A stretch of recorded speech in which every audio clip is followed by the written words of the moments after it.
தம்பி அவ்வளவுதானே, இங்கே வந்துட்டீங்க.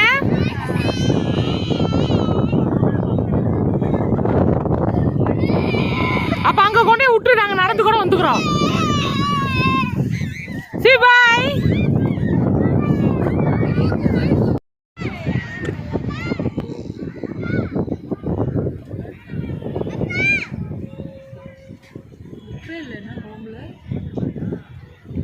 நல்லாதான் இருந்துச்சு.